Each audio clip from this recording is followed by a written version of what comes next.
welcome to Love in the Time of Hydra, the Agents of S.H.I.E.L.D. 10th Anniversary Podcast. On this day, 10 years ago, Tuesday, December 10th, a lot was happening in the world. The number one movie that day was my favorite animated film of all time, Frozen. The number one song in the United States was... Get ready for it. Wrecking Ball by Miley Cyrus. You're out, Lord. You're done. Lord. your Goodbye, 9 Lord. weeks are done. Holy shit. I know. Nelson Mandela had just died, and one of his memorial service was held in Johannesburg. Tell us in the comments if you incorrectly remember him dying in jail.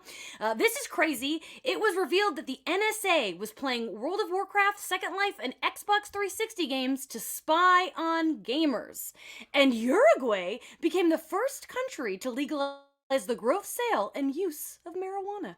But the most important thing that happened on this day 10 years ago was Agents of S.H.I.E.L.D.'s 10th episode, The Bridge, aired on ABC at 8/7 Central. I'm Jamie Girac, and I am here with my co-host, boyfriend, and Agents of S.H.I.E.L.D. novice, Tony Paletto. Hi, Tony. Hi, Jamie. Hi, everybody listening and watching. Thank you for being here. Tony, do you want to introduce our guest? Oh my God, do I? Okay, so this is really exciting. First of all, we're at the mid-season finale. Very exciting times. This is our first guest who has been involved with this show. So that's exciting. But it's extra exciting for me because I have known this actor for upwards of 15 years. Incredibly talented. Adore her, a dear friend. You can see her in Last Man Standing and Good Trouble. And her name is Molly McCook. Bring in Molly McCook. I really wanted to come in on a wrecking ball, but I don't have one. Oh, we didn't give you enough notice. Rat. Hi, Molly. Hi. Hello. Thank you for being here. Yeah, I'm excited. I just want to talk about for a second how, what a crazy lucky coincidence that we have a friend that not only is in an episode of this show, but, so early in the show. So because if you were in season 6, it would be can't wait for you to be on the pod in 6 years. One day when we're all crawling around, old people. Oh, I love it so much. And Molly, would you like to talk about what we were doing 10 years ago today? Did you watch this episode as it aired since you were in it? You know what's really funny? I usually watch, and back then definitely it was always a win to book a role. I'm sure I had friends over and we watched it, but when I rewatched it today, I didn't remember the storyline at all. So I don't know. It's possible everyone's chatting and then they're like, Molly's on, everyone be quiet. Right. And then so it was exciting. The episode is it's a good one. If I do say so myself. I think so too. Tony, what were you doing 10 years ago? 10 years ago today, I was taking a hot air balloon tour across Illinois. Amazing. That's what I was up to. Pretty incredible. Sounds real. Molly actually knew you 10 years. When you were thinking of what you were going to say, I was like, well, Molly's going to know you're lying because she was actually in your life 10 years ago. Yeah, I probably would have said something. Sorry, I didn't mention my hot air balloon tour to you, Molly, 10 years ago. Yeah, I mean, I guess I just didn't know about it. You just did it in secret, didn't tell anyone. Not a lot of people know about it. Were you? I'm actually trying to think about what you were actually doing, Molly, and I'm like, was this can you talk about Octomom for a second? It's was this around Octomom? This is 10 years ago? Octomom was maybe 3 years before that. Oh my God. Yeah. Okay. Well, just if you guys don't know, and you likely you don't, this was a independent theater production called Octomom the Musical, where Molly McCook played Octomom to great effect with a hideous wig and a real dopey expression that just stayed on her face. They painted, the lips were drawn out to here, but I also did a face, and there was a yoga ball as my belly, and then I gave birth on stage to all 8 babies. So. It was exciting. Nothing against Agents of S.H.I.E.L.D., but that was probably the greatest thing you'll ever do. For sure. Yeah. Oh wow, I need a video of this. It's all on YouTube. I'll regret saying that, but it sure is. I'll be looking for it. I'm gonna be honest with you. I do not know what I was doing 10 years ago. I don't think I watched this episode live. I'll be honest. I think at this point I was lagging before I got back into my weekly rewatches. But 2013. Yeah, I was less than a year out from graduating college, so I was still making dumb decisions, doing dumb stuff, but I had an adult job, so I was probably staying up really late and then going to work on no sleep and just other exciting things like that. I was doing like way cooler thing than you. Yeah. Yeah, you were. But I would like Kenneth Smith in the comments points out that hot air ballooning across Illinois in December is actually quite a dangerous thing to do. So It that's was. They yeah. warned He's a us, risk but I'm an taker. adventurous Yeah. spirit. Yeah. Yeah.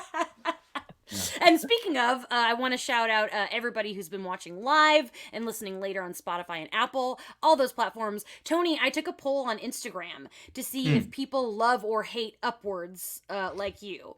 And the majority of people, like me, had no opinion. That was the overwhelming response, no opinion. But a couple people voted yes, and I want to shout them out because there was an option, yes, I hate Upwards, but not as much as Tony. And no one picked it, which means there are people out there who believe they hate Upwards more than you. All right. Well, I think we should commemorate those people and get them, I don't know, special badges in the chat or something so we know who they are. For context, Molly, in the last episode, in the last scene, everybody, all the characters from the show are playing the game Upwards, which I don't know if you're familiar with it, but it's like the asshole version of Scrabble. So, like, Scrabble is like letters on a board. In Right. Upwards, you can stack letters onto the letters to mess up other people's words, and it's a terrible game. Whoa, And I can tell you now, I don't like that. I don't like it either. I don't like it at all. Great. One more for my team. Thank you. Great. I just have no opinion, but Tony was really heated about it. Oh boy, oh boy.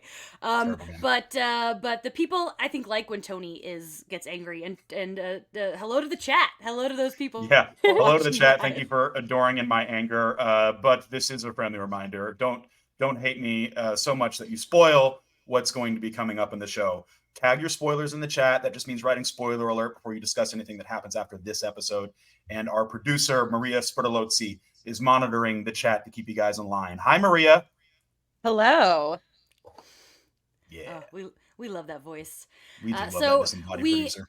We have so much to talk about today. We've got, I mean, this episode is a meaty one, but we also have so many questions for Molly to see how good her memory is from something she did one day 10 years ago.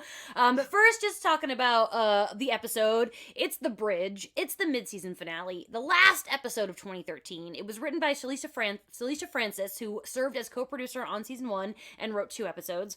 Her writing and producer credits also include Castle, Station 19, and most recently The Morning Show. The episode was directed by Holly Dale, who also directed a season 2 episode. She her lots of directing credits over the years, but recently she was a producer and directed some of Batwoman, so a little bit of comic book stuff in there. The cast, we got our original 6 back, as always, but ooh, the guest stars were flowing this week. Yeah, they J. were. August Richards is back as Mike Peterson, Ruth Negga is back as Raina, Cullen Douglas is back as Edison Poe, but more importantly, the episode features the one, the only, Molly McCook as Laura Hayward. Thank you. Thank you. Yes, the star of the episode. In this Clearly. episode, yes, S.H.I.E.L.D. Recruits the help of Mike Peterson as they take on Centipede yet again, but the evil organization is one step ahead, and things end badly for Coulson and his team. Along the way, they meet a very lovely and loyal sister of one of their suspects, and that, of course, is Laura Hayward. You know, we always chat with our guests and talk about what's going on, their history at Marvel, but I feel like this is like the first time we really get to ask some like good interview questions. So Molly, if 10 years ago, when you got this audition, were you aware of Agents of S.H.I.E.L.D.? Were you a fan of the MCU? Do you remember the audition process? Yeah, I mean, truthfully, I had auditioned a lot for Seraphin. I was very lucky to be invited to that office a lot, but a lot of times you had to sign an NDA, and sometimes you didn't even know what you were auditioning for. And my auditions for those were always like very small roles. This one, if I remember correctly, I knew that it was for Agents of S.H.I.E.L.D. And I knew like the Marvel universe obviously was so massive. So I was nervous. I knew it was a big deal, but I think like sometimes when it's a smaller role, you're just like, well, you know, I'm just going to give it all I got. But I mean, Sarah, I for a second, I was like, she had cast me before, but it's opposite. This was my first thing that she cast me in, and then I worked with her again later. But it was, that's all I remember. It was one audition, and I knew what the show was. So that was cool. I mean, that's like, honestly, you've already remembered more than I thought you might, because again, I couldn't remember what I was doing 10 years ago. And so, and we've all lived a lot of life since then. Tony, I don't need to ask Molly all these questions. If you want to ask.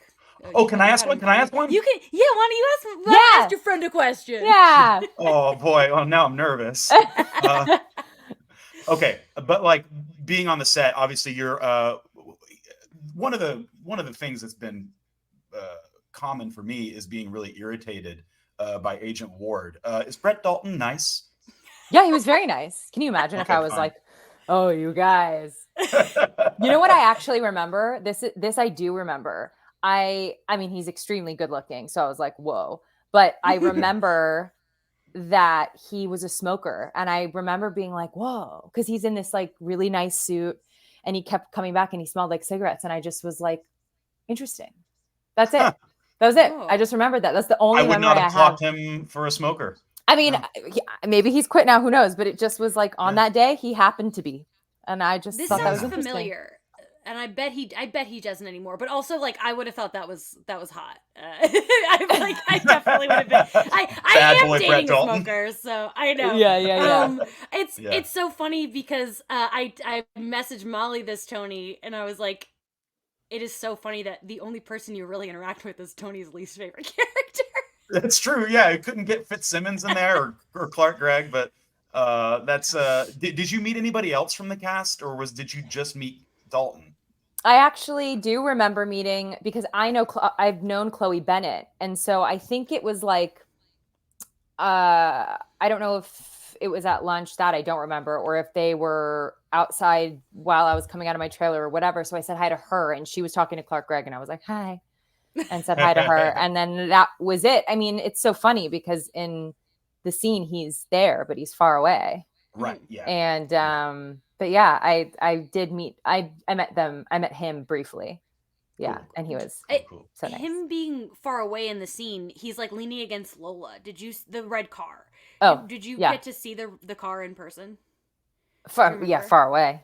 Yeah. I mean, Yeah. still, it's Well, because it's like the thing about being a guest star is you read the script and you are like, cool, I have my interpretation. It's not at all going to be like that when I get there. And it wasn't. Like, I thought that he was going to be in the scene pretty much like close by. I just couldn't see him, maybe like behind me or whatever. I think it was obviously in the script that he was leaning on his car, but I just like, I didn't know. So I was like, oh, okay, well, because you're a guest star and you're like, I want to work with everyone, as many people as I can. I mean, especially the face of. So that was just kind of a, okay, well, hey over there. Yeah, but I saw it from afar.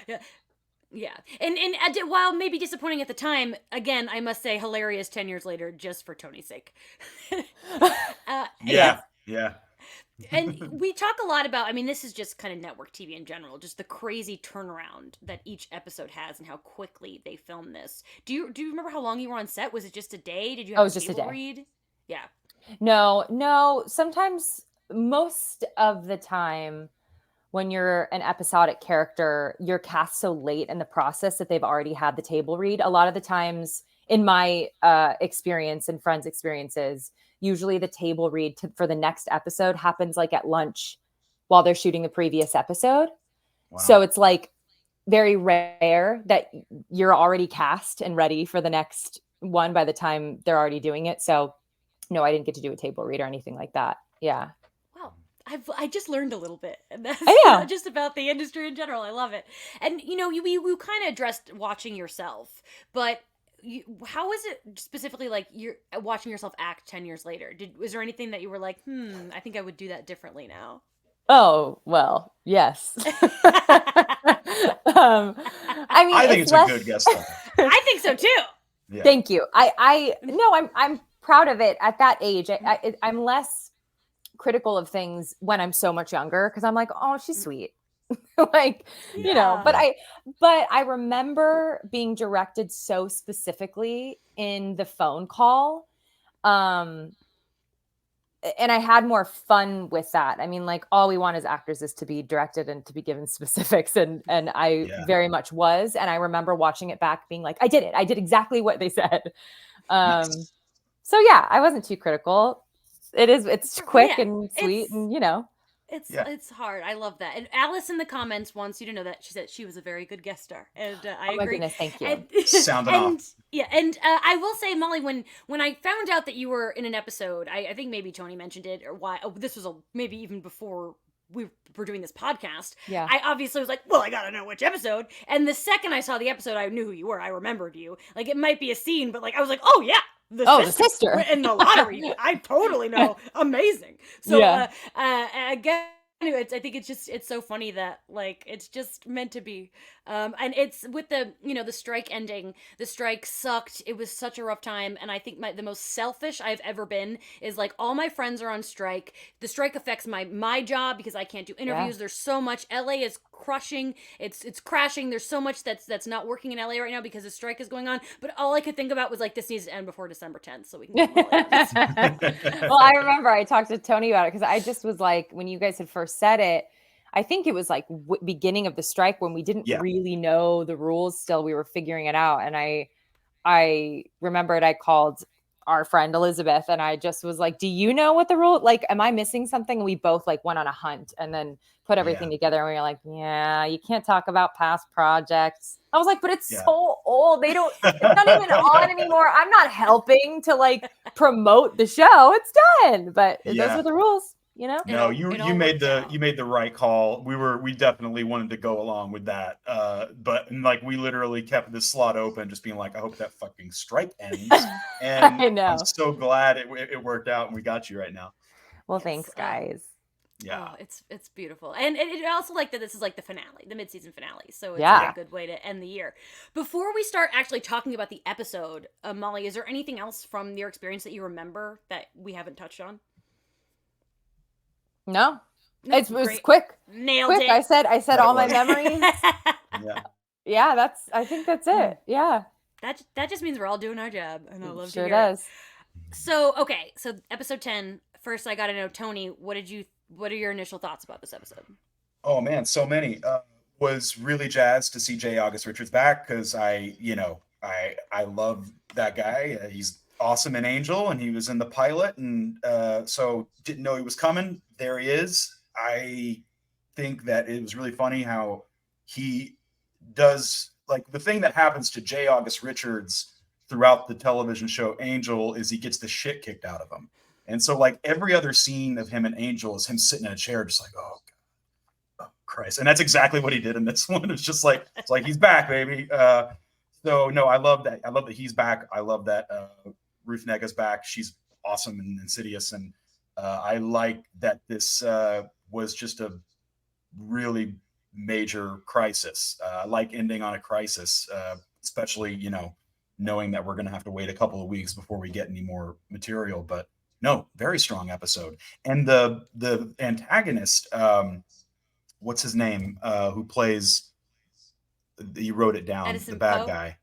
Yeah, Poe. yeah. Edison Poe. Yeah. So Poe. So he was in an episode prior to this, and I forgot.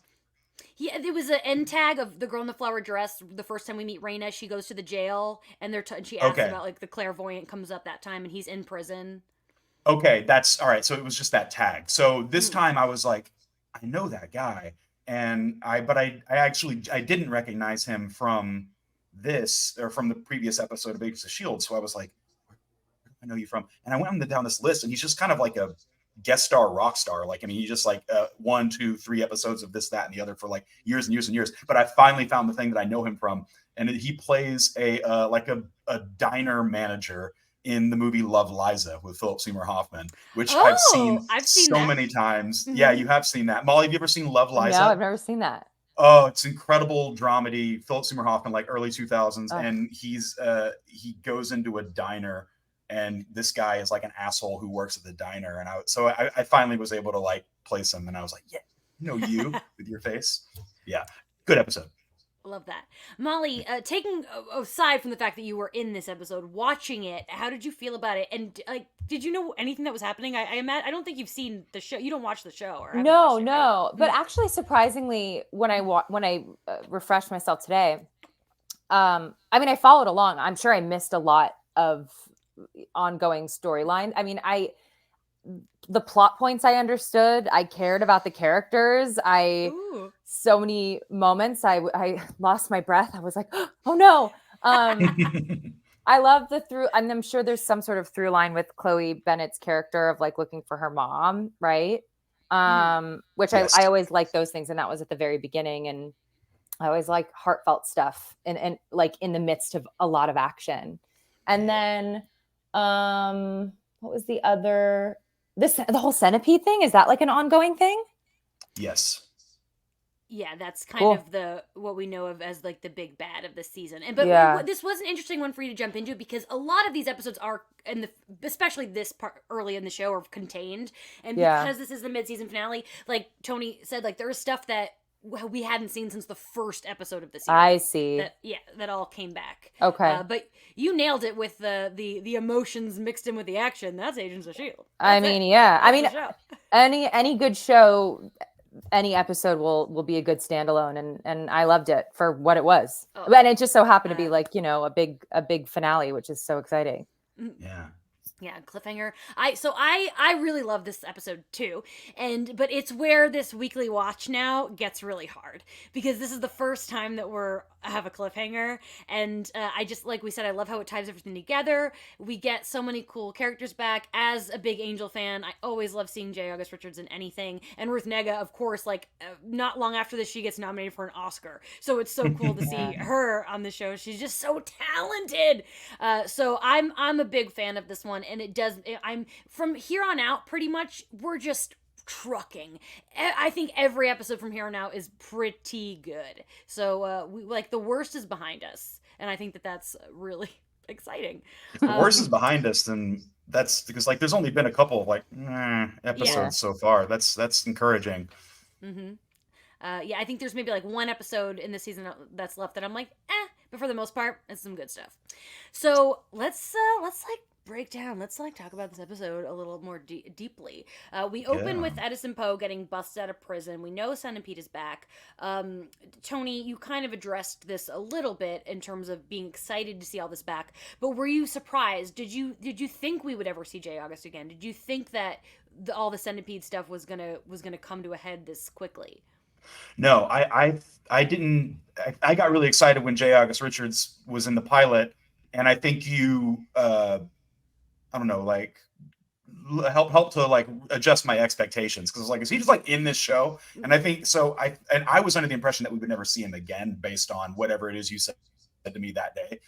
So I thought he was done. So was really excited to see him again. Was less excited to see him just destroy a field for the sake of a workout. Like they literally they flew in like a tractor. Like they can only do that once. Like go to the parking lot and push it. It really bothered me that they like, who's fixing that? Who's fixing the field? The tractor just like shred. He's doing like a tackling dummy exercise, and just I don't know. It seemed like a lot. I thought it was rude. Well, it affected but I was excited to see him. It did. I had a emotional response. They got me. That was exactly what they were trying to do. Such a smart show. Tony did say something out loud. He was like, "Who's gonna fix that field?" I always take notes when Tony has commentary, and he was pretty upset about that. I try and keep quiet and save it for the pod, but sometimes I have outbursts. Yeah. And it was cool to see him, like, you know, he's eager to be a part of the team, and there's that moment where he's like, "Did I beat Captain America's record?" And Molly, were you aware that they really do, especially this early, like reference the greater MCU? Yes. Yeah. Well, and I remember, I mean, this is so ignorant. Everyone's going to be like, "Oh, Molly." No. But Clark Gregg is a guy. He's an ongoing man. He sure is an ongoing man. Sure, yeah. Nailed it. Like when he walked up on that field in that suit and those aviator glasses, I was like, there he is. There he is. We all know him. We all love him. That's true. Right. Yeah, no, yes, I am aware, but how aware? Not very. That's, you know, well, it's, you know, we always say we're living in 2013 on this show. So in 2023, it's not considered as connected as it was back then. Yes, true. Yeah. Back then, like hashtag it's all connected was the thing, and now it's not really considered part of the main universe anymore. So Right. but we do get some good references, and I do like that he tried to beat that record, and like he's not even close. And so with Mike being back in the fold, the team is like not happy about it. One of my probably my least favorite moment in the episode is the word "he's standing right behind me," isn't he? Yeah, that was I dumb. mean, come on. That's just I hate that. It's Maybe a Classic. little bit of Yep. better editing might have fixed the bit. It was just too long, too much air in that comedic beat. Like maybe we saw the person come in to say, I don't know. It is a tired line. It might still have worked had they kind of cut it a little differently. I don't know. Or But if that was like dumb. someone else had said it. I don't know. It's like Ward saying it just didn't work for me. I did remember. and- I remember when it was happening. I was like, he's not going to say the thing, is he? Yeah. There it went. Yeah. I There thought was the same thing. There's actually another bit in the episode that I was like, oh God, that bit. Every show, every movie. Should I say it? Yeah. Wait till we're talking about they're at the bar and Brett and I don't know the actress's name, but she comes in and she says like, don't ever do that again or something like that. Like so he's like, do you want a beer? And she says, don't ever do that again. And he says, or he offers her 2 drinks. Don't ever do that again. And he goes, oh, so, and he says the other drink. Oh, so Jack Daniels, like instead of saying, Oh, right. it's like that stupid, you're not listening. Yeah. So silly. Oh, that's interesting. I didn't clock that as being as annoying, but Sure. now I'm gonna look for that in other things. Yeah. Yeah. We're And, gonna approach this a little more cynically from now on. Thank you, Molly. Yeah, sure. Yeah.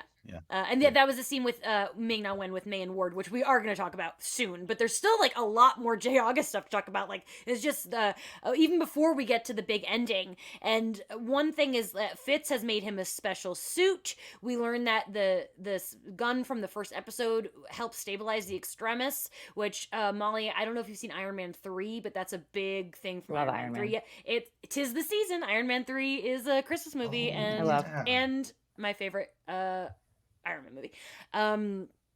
So let's see. Molly, I'm curious about J. August Richards because we keep bringing up Angel. Were you a Buffy Angel kid? Did you watch No. those growing up? No. Sad. That a lot of people in the comments are saying the same thing. Like, oh, I really because like I will bring up Buffy any chance I get because it's my favorite show of all time. Yeah. And I call Agents of S.H.I.E.L.D. the little cousin of Buffy and Angel because brothers were the showrunners. That actually reminds me. I did want to ask you this, and I forgot. Do you remember meeting Jed Whedon and Marissa Tancheron? Did you like work with them at all? No. The like showrunners. No. Interesting. Okay, that's really interesting. Yeah. I mean, they're not there all the time, or they're like coming. I mean, they're taking a break and they'll be there for the next scene. You know what I mean? Yeah. And my scenes were shot back to back, so I really was just there for those hours. Yeah. Yeah.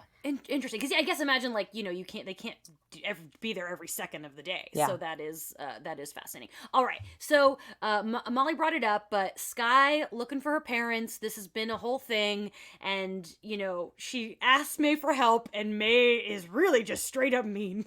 She's not nice about it, and then Skye goes and cries. If this was a soap opera, I would 100% at this moment think that May was Skye's mom. I thought that. Yeah, I knew it. As somebody who does not watch a show, I wanted to know if you thought that, because if I had never seen this show before and didn't know any episodes leading up, that is what I would have It thought. seemed like a wink, and I was like, it can't be that. That would be so obvious. They also soft implied that Coulson is daddy. Like in the first scene where she's like hunting stuff down, he's like, oh yeah, I know her. We hung out. We went on a few dates. She's like, I think that's my mom. He's like, oh. It's like, no, I know we're not doing that, but that's like really funny. Like Coulson's just everybody's daddy. Amazing. Yeah. Tony, do you think that May could be Skye's mother? No, Probably because I wouldn't be asking it if it was. I think that's correct. Yeah, you gave yourself away. Well, they don't really, I don't think, allude to it. It's just that because like Molly's thinking it too, just knowing television and the drama. Totally, it the really emotional could've stakes are there. gone that way. Yes. Yeah. And But like I mean, now like May's being asked to, I don't know, she's being asked to lie. Like Coulson's being like, hey, we need to keep lying to this girl. And yeah, no, you're not going to like that. It pisses her off. I totally get May's being antagonistic in this situation, especially, puppy eyes, Sky over here being like, hey, you can help me find my mom. She's like, no, fuck off. I get it. Oh, Yeah. well, there's a lot more May to discuss, but I want to go do our quick 30-second break. I did not give Maria a heads up, so I'm going to keep talking for a second so that Maria is ready for it. Go to the bathroom, refill your drinks. We will be back in 30 seconds to keep talking The Bridge.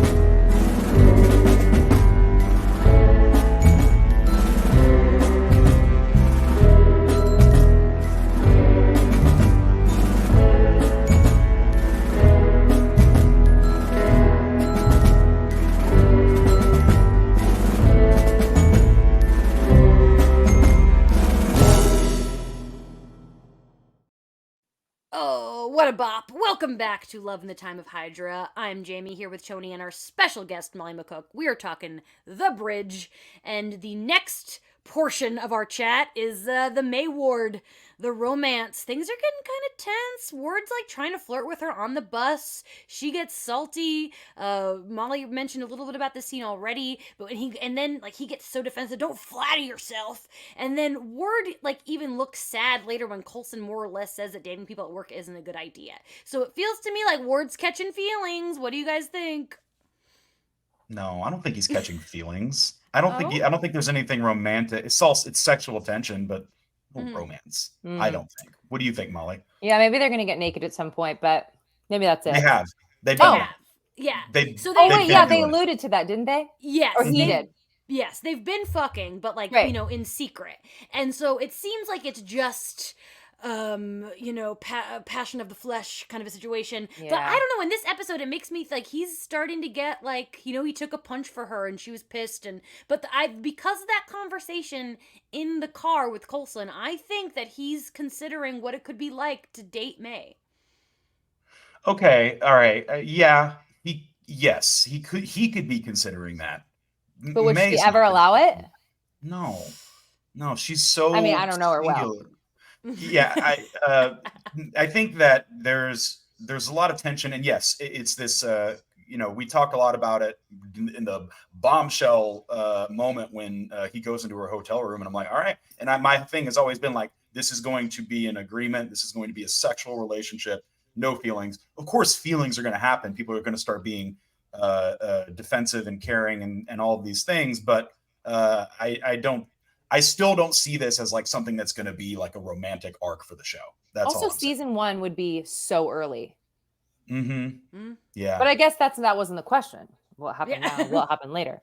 Mm-hmm. Yeah. Well, you can't, you ask sure Jamie don't questions know. like that and she just doesn't know. Yeah. She's just, no clue. Who can say?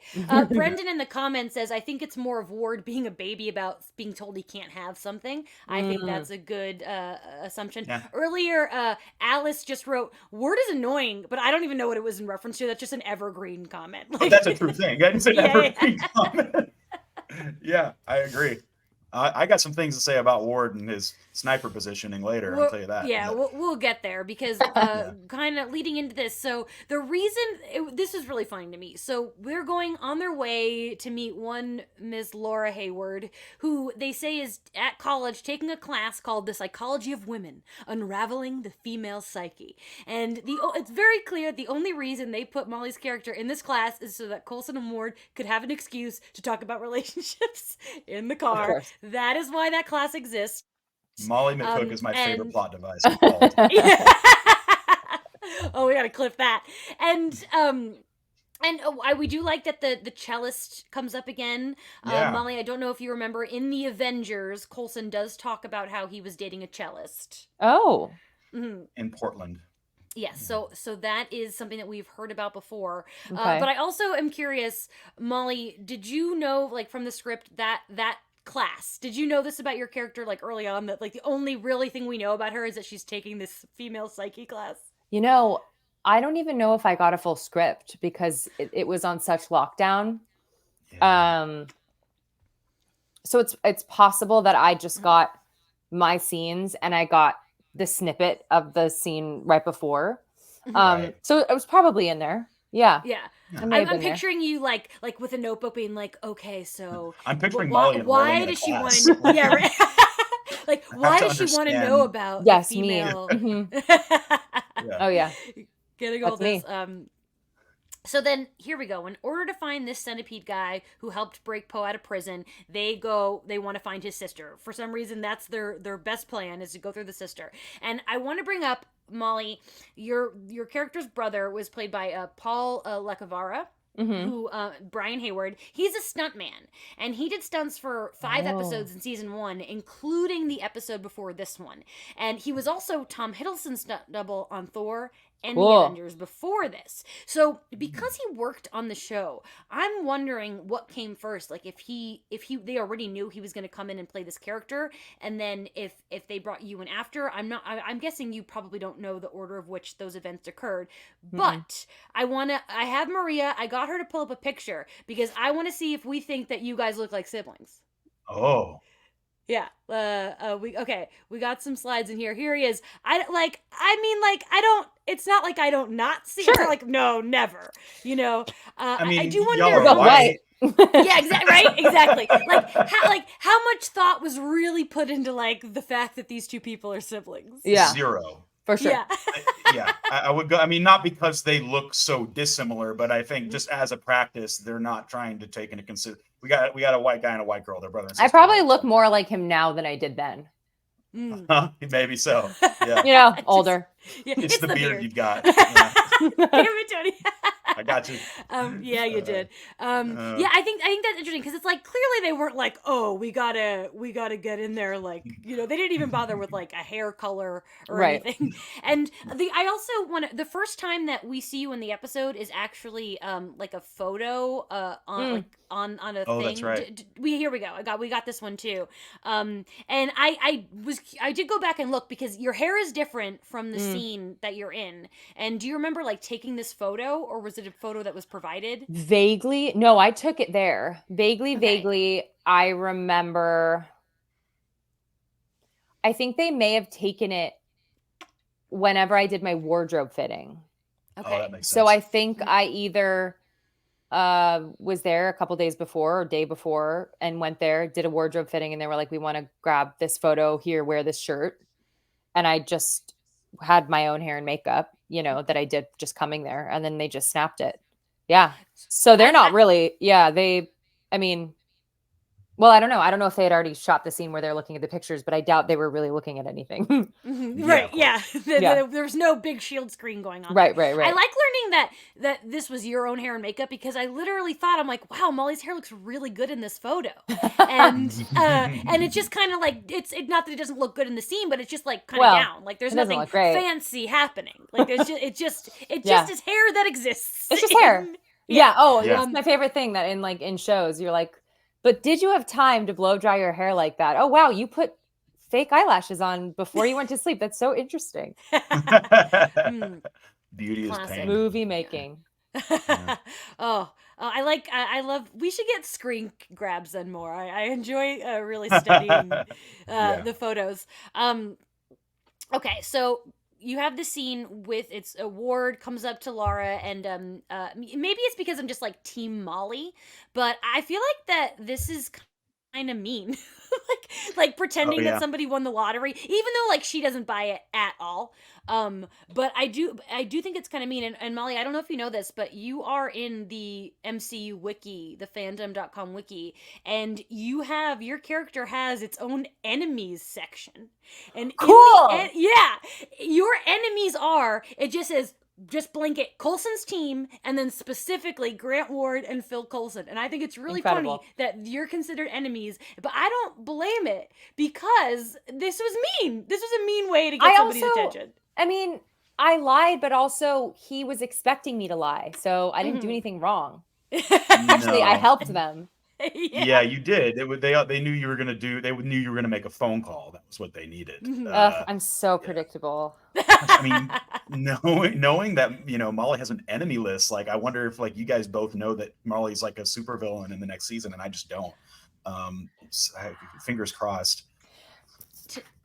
It's so funny Yeah. that you say that because I did write a whole thing about this, about how I have like my own fan fiction in my head now where Laura wants to get because your brother dies. He has the eye thing and it pops and he's dead. I want to see her suiting up to go up against Shield because she blames Shield, but then we have the turn along the way where she learns it was really Centipede and then she teams up with Shield.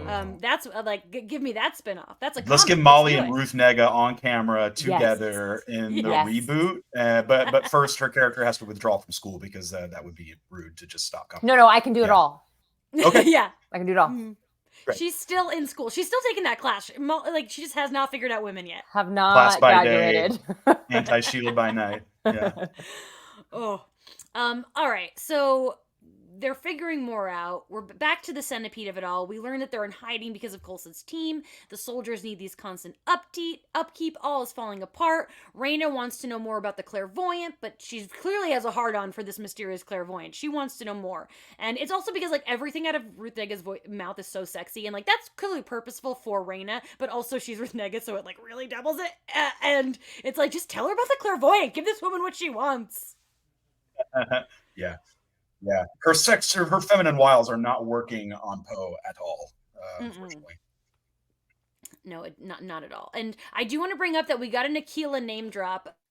Molly, Aquila is a character from episode 4 that Tony loved, and I had to break the news to him that we would never see her again. No. I won't always break that news, but, you know, we're not seeing Aquila again. We're not seeing Molly again. But Tony was just happy by the name drop. It was you, me, and Ian. Like, and this, like, she's kind of this, you know, antagonistic figure in the beginning, and then you were like, oh, like, no, she actually doesn't have any autonomy. She's being controlled, and she has this like mechanical eye that people can see through. And I was like, this chick's really cool and interesting. Yeah. And I was like, our guest Ian, I was like, Jamie, Ian, isn't this girl amazing? And they're like, no, she's all right. Like, what are you talking about? Aquila's cool. And then they're like, Aquila doesn't come back, but they name dropped her. So I'm glad, you know, got a little Aquila name drop. I think she's awesome. Yeah, she still exists. Somewhere her and Laura Hayward have their own girl fighting team. Yes. Oh shit, they've got like the what do you call them, the Thunderbolts, but it's like Molly and Aquila. That would be amazing. And I'll say, Molly, I like, because of my job, I feel like this, I ask this question to like every person I interview, but is like, would you want to play a superhero? Yes. As an actor, or does that? Yes. Okay. I want to do action so bad. Ooh. Yeah. And I want to like train, and I want to know, I want to get the job in advance, and then I want to train, because I don't want to look like, you know, an idiot. That's a lot of work for nothing. Yeah, I don't know. I could see you like wielding a lightsaber. I don't know. Cool. Shit. Cool. Really cool. I want that. I mean, I think maybe the issue is like, I don't know if people know this, but like Maul, you're pretty fucking tall. I am. I mean, that's like, I don't know if that's an advantage or a disadvantage with. I mean, it's an advantage in terms of fighting. Yeah. It's a disadvantage because many men in the industry are quite small. Yes. Small men. Yes. Yeah. I'm not fighting with her. She's not good. Yeah. Oh, yeah. Oh, I love that. I do, like, I just want all my actor friends to be in Star Wars so that I can one day get, like, action figures of them. Like, my friend Charlie's going to be in The Acolyte, and every time I see him, I'm like, I'm going to have a toy of you! And he's always like, no, I don't think there's going to be a toy. I'm like, you don't understand. Every character that's ever existed in this franchise gets a toy. Amazing. Yes. So, one day we're going to have a Molly McCook toy. I just know it. Can't wait. Fingers crossed. Yes. All right, so wrapping up this episode, before we get to the big finish, Coulson does give Mike this really Coulson-y speech about having a life and Shield, and how that is not easy, but he already has a son and he has to figure out that balance. All this really beautiful stuff, but then bam, turns out Raina has kidnapped Mike's son Ace, so they have to do this whole trade-off, but turns out they really want Coulson, and Mike has betrayed the team. He just can't catch a break, poor Mike Peterson. So Tony, I know you've got a lot of thoughts on this final scene. Let's do. Hear 'em. Well, first, prior to this this big climax, there is a fight scene between everybody. The one where he takes the punch for May and everything. That there was something in that scene that really irked me. Is like, these guys are essentially super soldiers, and they kick all the ass. Like, it's over. Like, Coulson's barely conscious. Ward's all fucked up. May's all fucked up. Jay August is all fucked up. But then Jay August, it kind of does like get really angry and manages to take out one of the dudes, but there's still two left. What bothered me is that those two guys saw him like with half of his strength remaining take out one dude, and they were like, we better get out of here, and they booked it. I'm like, you guys could have still taken him. Like, why are you running? Like, you guys had it in the bag. Maybe it's like the Edward Cullen thing where he gives such a scary eye that they just don't want to fuck with him. That must be it. I retract my comment. Yeah. Okay. Big climax. Really tense stuff. The betrayal hurt like a son of a bitch. And I love Coulson. Just like, you made the only choice you had. This thing, Molly, I talk about this like every single episode. Coulson is such a good man in this. Like, he is the heart and he is the mind, and he is just like holding this whole thing together through compassion, and he's so good.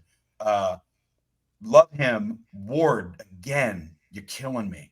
Last time we saw Ward fuck up something tactical was when he was supposed to be tracking somebody, and like he did it really obviously, and he was like, I've been made. And I'm like, fucking of course you have. You suck. A lot of the times he's really capable, but this time he's going to be the Overwatch on this meeting in the middle of a bridge scene. The vantage he picks has a truck in his view. And it's like, did you pick that spot? How did you end up here? The whole thing is like, oh, this spot I picked is bad. I can't see what's going on. And it infuriated me because he's an incompetent tit, and I'm mad at him. Tony did guffaw during this scene, and but it doesn't bother me because it's so dramatic and fun, and I like the drama. It adds to the tension. It's a good. I would have preferred an obstruction had entered his view as opposed to him picking a vantage that had an obstruction immediately in his view the entire time.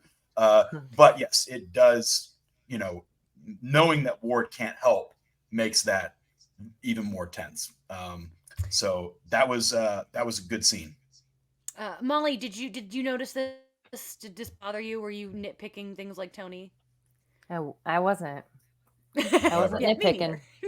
I didn't Good. have any preconceived things. Just about It's Laura. not preconceived. Yeah, you can only focus on one thing at a time. Yeah. And Tony, I don't know if you really clocked this, but Ward got shot at the end. He did get shot. He was taken down. So Molly, unfortunately, Tony has avoided spoilers. Except I interviewed Brett Dalton recently, and Tony overheard Brett say that he dies 3 times on the show. So Brett spoiled a little bit. He said I die 3 times. Yeah. I have so many questions. I know. But I guess I can't answer them. But we'll talk later. But unfortunately, Tony overheard that. But so Tony, Ward is shot. Do you think this is time number 1, or do you think he's okay? I actually no. It didn't even occur to me that this would be number 1. It's like he has fucking 9 lives like a cat or something. It's so stupid. No, that like, and like he frustrates me so much sometimes. I don't hate the character, but he gets on my nerves a lot. It frustrates me that he, now I can no longer be in suspense if he gets blown up or something, because I know, I'm like, all right, well, there's 1, there's 2. I know. So, but no, him getting shot at the end there, I didn't think any of that was fatal. I think he's probably pretty fucked up. I think that the team is going to have to do some stuff without him, and that is. That's going to be tricky, but no, I really like when all the pieces are scattered, and not only that, but now I don't know what they're going to do about the fact that they have J-August's kid. Like, now are they looking after this poor kid? Now, obviously they can't send him to a relative. Centipede knows who he is, so like, are we is the next episode going to be like, your dad's dead, and then they're going to be like just adoptive parenting this kid? There's a lot. Yeah, we're all kinds of fucked up. Oh, I guess we'll see. And then that brings us to the end tag where Raina and Coulson are in the helicopter. I'm glad that they didn't leave the cliffhanger of like, is Coulson alive? Because we don't need that when he just died in Avengers. We do not need a mid-season finale where Coulson's fate is up in the air. So Raina and Coulson are in the helicopter, and we learn that Centipede wants to know what happened the day after Coulson died. And that's kind of been this whole season, what happened to Coulson after he died, and now the bad guys want to know, so that's pretty exciting. I actually, when I went to put this episode on, I saw the title of the next episode, which is pretty Yeah. exciting. It's called The Magical Yeah. Place, in reference to this Tahiti vacation he took, which God knows what the hell that is, but it was not a Tahiti vacation. That guy was undergoing some sort of magic or scientific regeneration. Yep. Molly, did seeing all this coastal stuff, did it get you like craving any of the movies? Were you like, oh, I should pop in the Avengers? It's been a while. Oh, for sure. For sure. I do love that world. I think it's just there's so much of it that it's hard to keep up. Mhm. So I just have it's a to, little much. yeah, I pick and choose. But yeah, no, That's I always really enjoy it. I want you to know that some people in the comments are already fan casting you now as Marvel characters. And Richard in the Excuse me? comments, he suggests actually a perfect, excellent choice for you, which is Dazzler, who is a member of the X-Men. If you don't know, she's a singer, and Molly is an amazing singer. So Very talented people singer. think that Taylor Wow. Swift is going to show up in Deadpool 3 as Dazzler, but there's no way she's going to be the ongoing Dazzler. She's you got know. a lot of other things to do. Yeah, she's And a little I bit, do see? not. I Kevin think what we Feige, need if you're is listening. if any of our listeners are, we appreciate the fan casting, but we also really love fan art. So if anybody wants to turn Molly into Dazzler or any Well. other superhero, I think like get after it and like we'll shout you out Yeah. and stuff. Yeah, Oh my put, god. put you on the God. gram. Yes. Wow. Oh, I Yeah. really hope that happens. I would love that so much. Me too. Whew, I hope all right. somebody's like and it's like a stick figure instead of like Molly, and Yes. it's with like sparks coming off of her. Honestly, Amazing. I'll frame it. I would love It'd be that. pretty Yes. badass. Yeah. Oh, normally we talk like the history of the episode. There's really not a lot that I learned about this one. I feel like as the episodes go on, Wikipedia is like less interested. Even my declassified book didn't have a lot. The filming occurred from October 28th to November 7th. And Queensway Twin Bridges in Long Beach is where the titular bridge was. Queen Mary. Yeah, Molly, Yeah. you're from LA. Tony, you've lived here a long time. You guys know this bridge? Oh yeah. Yeah. Yeah. The Queen Mary. You ever been to the Queen Mary, Molly? No, but Oh, okay. I know, but I've never been. Yeah, Halloween time they do a really good haunted I house at the know. Queen Mary. I've Yeah, always wanted yeah, to check that out. yeah. I've stood on that bridge. Yeah, I recognize it. Pretty cool. What college were you shooting at? Do you remember where your shooting location was, Molly? I have no idea. That's okay. That's I okay. don't I remember. mean, the fans are definitely let down, but that's okay. I don't remember. I don't remember where it was. I don't remember if it was near or far. I don't remember. Yeah, Okay. they didn't tell me in any of my information either, so I guess that's the big secret that we don't even know where that was filmed. So we're not gonna do Tony Leaves the Room today, Molly. That is when we kick Tony out and talk future spoilers. But just time wise, there's not a lot I feel like I have to say in terms of stuff Tony can't hear, and then just a little that way we can save it, you guys, because we're gonna be away for a while. The next episode, Yeah. episode 11, isn't air until January 7th.